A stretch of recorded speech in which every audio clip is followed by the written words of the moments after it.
Seus parentes podem juntar dinheiro para te enterrar, mas nunca vão juntar dinheiro para te ajudar a alcançar os seus objetivos. Pesado, né? Existe uma diferença gritante entre ter parente e ter família de verdade.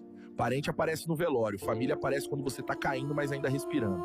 Na hora que você for, sim, vão se mobilizar, postar texto bonito dizendo saudades eternas. Mas quando você tava vivo, lutando por um sonho, quantos te ofereceram ajuda? Quantos perguntaram se você precisava de algo? Quantos te olharam com fé e não com julgamento? Para de esperar apoio de quem só vai lembrar de você quando já for tarde. Constrói com quem te fortalece, caminha com quem soma. E se for pra lutar sozinho, luta.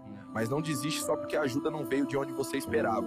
Porque no fim, quando o sucesso bater na tua porta, os que duvidaram vão querer sentar do teu lado na cadeira. Valoriza quem te rega enquanto você ainda floresce. Papo reto, Tubarão. É isso mesmo. Valoriza quem soma, quem te ajuda a crescer enquanto você ainda floresce. E